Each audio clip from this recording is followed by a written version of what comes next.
All right, the hike for the day is almost done. I'm not too far from the main gates, so it was a perfect hike to Mount Longonot. And for those of you who don't know, Mount Longonot was my very first hike, serious hike, huh? My first hike here in Kenya, but overall my very serious hike ever, and that was in June of 2024. It didn't go as planned, in the sense that the summit was successful.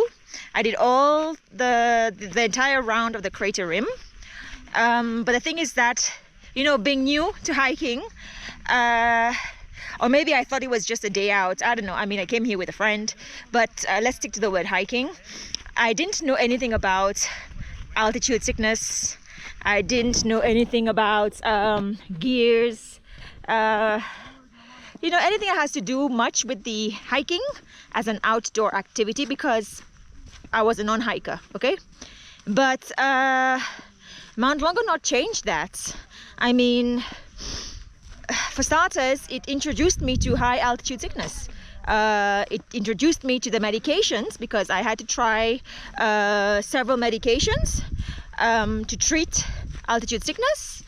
It introduced me to the magic of hydration, fear of the unknown, and I get to see what other people see, if not see things differently through my own eyes, and so on and so forth. I mean, then came with the gears, then came you know, the thirst for more, for wanting to explore more of the outdoor space, okay?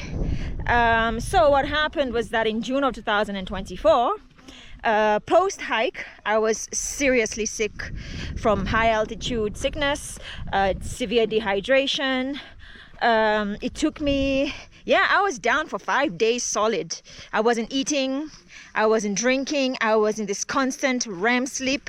And on the third day, I had to seek medical assistance. I was just not getting out of bed. And since then, over a year ago, today I went back to Mount Longonot, and I did that with Megan. So we didn't do the entire crater rim. We were at the summit in good time. The thing is that Megan, one side of her shoe was really eating her ankle, so there were blisters. In fact, for a good portion of the hike, almost to the summit, she has had to remove that side of the shoe and walked in socks. So she's done incredibly well to reach the summit, and then, you know, hike back down all the way to the main gate.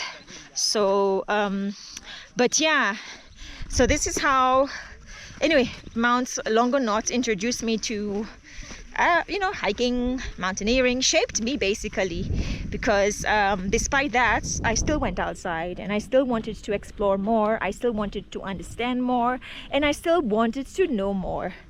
So 23 months later, I have done over 14 peaks across Africa and beyond.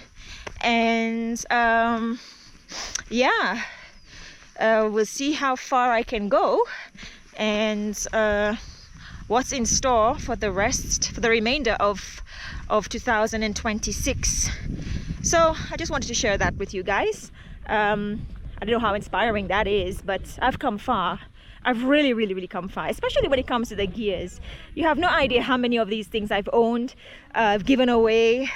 Some of it is still sitting in my closet, and each time I open my closet, I'm like, why did I go and buy this? But you know, that's how you start. You think you know, you think you've bought the best, you think what you have is necessary, and then as and when you mature in this outdoor activity, hey, you know stuff.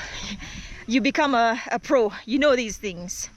So my short story, there you go.